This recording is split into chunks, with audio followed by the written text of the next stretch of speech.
This presentation illustrates the great cultural wealth of the knowledge found in the Vedic literatures and its relevancy in the modern world. We will show, by means of high-tech research techniques, that statements and materials presented in the ancient Vedic literatures agree with modern scientific findings, and they reveal a highly developed scientific content. Techniques used to show this agreement include satellite imagery of the Indus-Saraswat river system, marine archaeology of underwater sites such as Dwarka, carbon and thermoluminescence dating of archaeological artifacts, scientific verification of scriptural statements, linguistic analysis of scripts found on archaeological artifacts, and a study of cultural continuity in all these categories.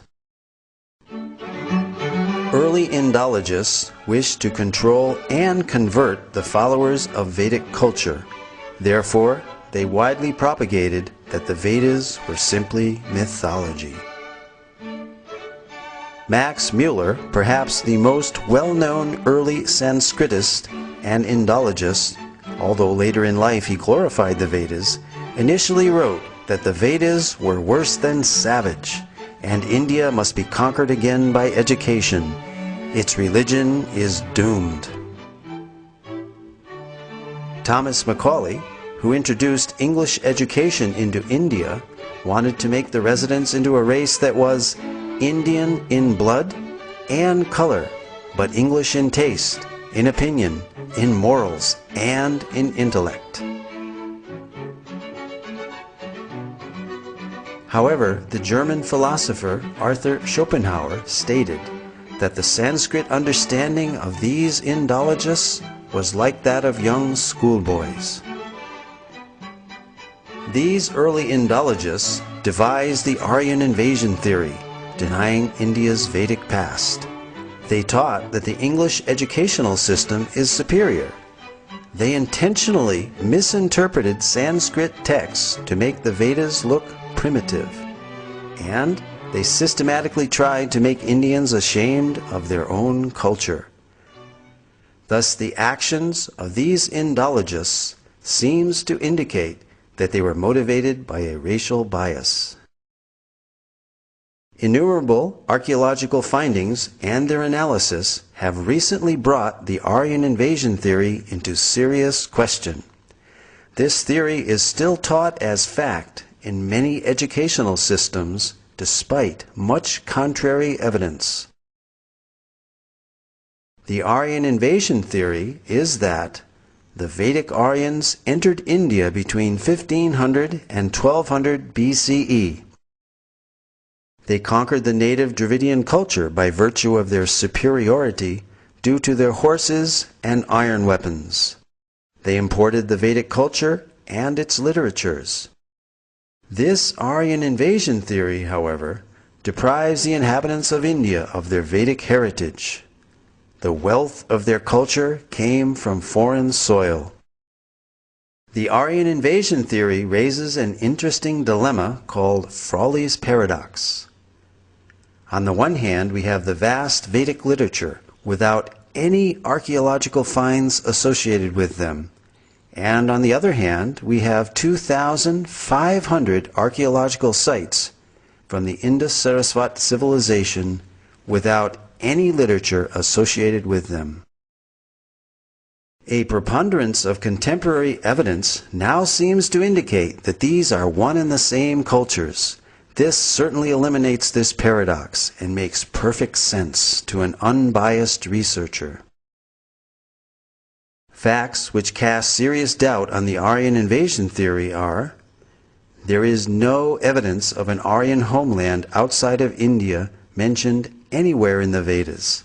On the contrary, the Vedas speak of the mighty Saraswati River and other places indigenous to India.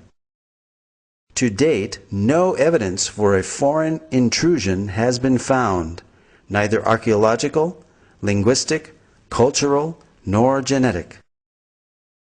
There are more than 2,500 archaeological sites, 2/3 of which are along the recently discovered dried-up Saraswati River bed. These sites show a cultural continuity with the Vedic literature from the early Harappan civilization up to the present-day India. Several independent studies of the drying up of the Saraswati riverbed all indicate the same time period of 1900 BCE. The significance of establishing this date for the drying up of the Saraswati River is that it pushes the date for the composition of the Rig Veda back to approximately 3000 BCE as enunciated by the Vedic literature itself. The late dating of the Vedic literatures by Indologists is based on speculated dates of 1500 BCE for the Aryan Invasion and 1200 BCE for the Rig Veda, both now disproved by scientific evidence. Max Muller, the principal architect of the Aryan Invasion theory, admitted the purely speculative nature of his Vedic chronology, and in his last work, published shortly before his death, The Six Systems of Indian Philosophy, he wrote, "Whatever may be the date of the Vedic hymns, whether 1500 or 15,000 BCE, they have their own unique place and stand by themselves in the literature of the world." It can be scientifically proven that the Vedic culture is indigenous through archaeology, the study of cultural continuity, by linguistic analysis, and genetic research. For example, the language and symbolism found on the Harappan seals are very Vedic. We find on these seals the Om symbol, the leaf of the Asvata or holy banyan tree, as well as the swastika or sign of auspiciousness, mentioned throughout the Vedas. Om is mentioned in the Mundaka and Katha Upanishads, as well as the Bhagavad Gita. The holy Ashvata tree is mentioned in the Aitareya and Satapatha Brahmanas, as well as the Taittiriya Samhita and Katyayana Smriti. The pictorial script of these Harappan seals has been deciphered as consistently Vedic and termed Proto-Brahmi as a pre-Sanskrit script.